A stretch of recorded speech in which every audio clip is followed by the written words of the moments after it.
مطالعے کی عادت ہمارے یہاں ختم ہوتی جاتی ہے. اس کی ایک بنیادی وجہ ہے وہ جو میرے محبوب جنرل ضیاء الحق تھے.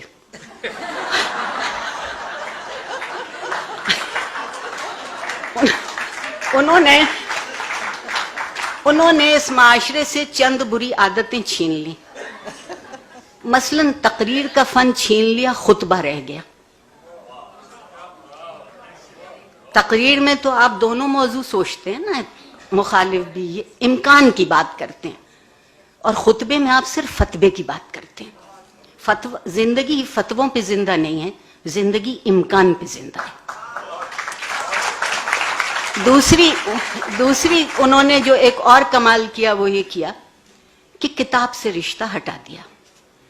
کیونکہ ان کے خیال میں گناہگار ایک ان کی مجلس میں شریک ہوئی اور بزور حکم سرکار بھیجی گئی، اور میں چونکہ اس وقت سگے شکم تھی، سرکار کا نوکر تھی، اس لیے گئی. اور انہوں نے کہا کہ میں استادوں اور شاعروں سے بہت تنگ ہوں. یہ بہت ظالم طبقہ ہے کیونکہ یہ سوچتا بھی ہے اور یہ کہتا بھی ہے.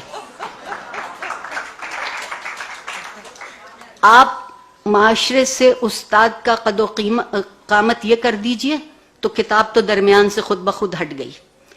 کتاب ختم ہو گئی، بحث باقی رہ گئی. اب بحث باقی ہے، بحث پہ فتویٰ ہے، نہ کتاب ہے نہ اس کا مطالعہ ہے. اور یہ ان سے پہلے ایک اور بھی چیز اس معاشرے میں موجود تھی، وہ ہم میں ایک دوسرے کو سہارنے کی قوت اور ہمت تھی، ایک برداشت کی سکت تھی. اب ہم اس لیے بھی نہیں لکھتے کہ جانے کیا لکھیں اور جانے کیا سمجھا جائے اور جانے کیا کہا جائے اور جانے کیا ہو جائے. اور اب تو جو سلمان تاثیر کے ساتھ ہوا وہ ہونا بہت آسان ہے، اس لیے کہ اب ہم کچھ سوچتے نہیں ہیں. کتاب سوچنا سکھاتی ہے. ہم نے بہت آہستہ آہستہ اس معاشرے کو سوچنے سے الگ کیا تاکہ معاشرے کا مادی وجود باقی رہے، معاشرے میں سیاست کا بازار سرگرم رہے، مگر معاشرے کا اخلاقی وجود کم ہوتا چلا جائے. جس معاشرے کا اخلاقی وجود نہیں رہے گا وہاں میں بہت ممنون ہوں امینہ سید کی. آپ یقین مانیے پچھلے سال 2 دن یہاں آئی تھی تو زندگی کے دن بڑھ گئے تھے اور عمر کے دن گھٹ گئے تھے.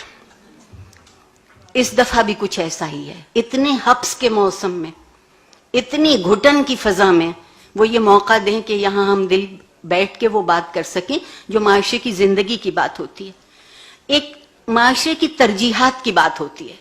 اور مجھے ایک اور بھی شکایت ہے، ہم ہر چیز کی توقع اور ذمہ داری حکومت کو دے دیتے ہیں. میں معافی چاہتی ہوں کہ جو حکومت آئینی ذمہ داریاں پوری نہیں کر سکتی وہ اخلاقی ذمہ داریاں کیوں کر پوری کرے گی. مجھے معلوم نہیں ہے کراچی شہر کا، یہاں بھی شاید یہ حال ہوگا. میری یقین مانیے کبھی میں بھی بچہ بھی تھی اور ایک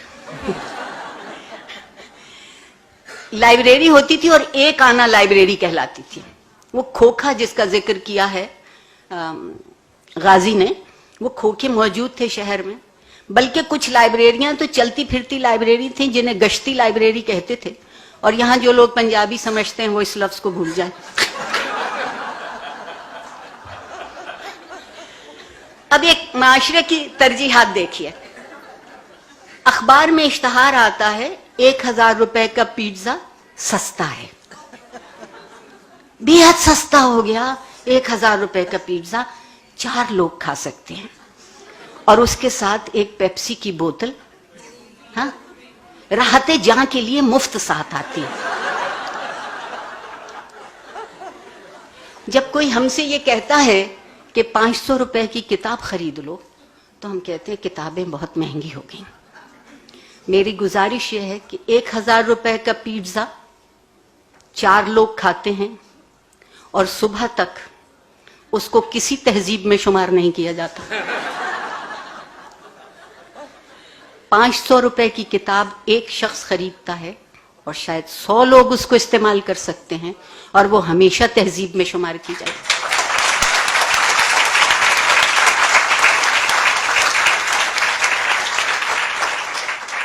ہم ایک بڑی مدت سے خود فریبی میں مبتلا ہیں.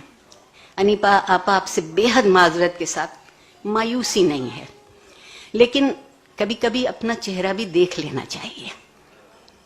گو کہ ہم سے ہمارے چہرے ہمیشہ جھوٹ بولتے ہیں.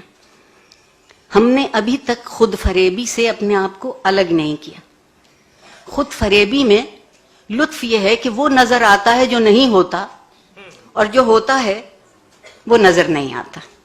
صرف کتاب وہ آئینہ ہے جو وہ دکھا دیتی ہے کہ جو تھا، جو ہے، جو ہوگا اور جو ہو سکتا ہے وہ سب نظر آ سکتا ہے. بے حد شکریہ، بڑی نواز.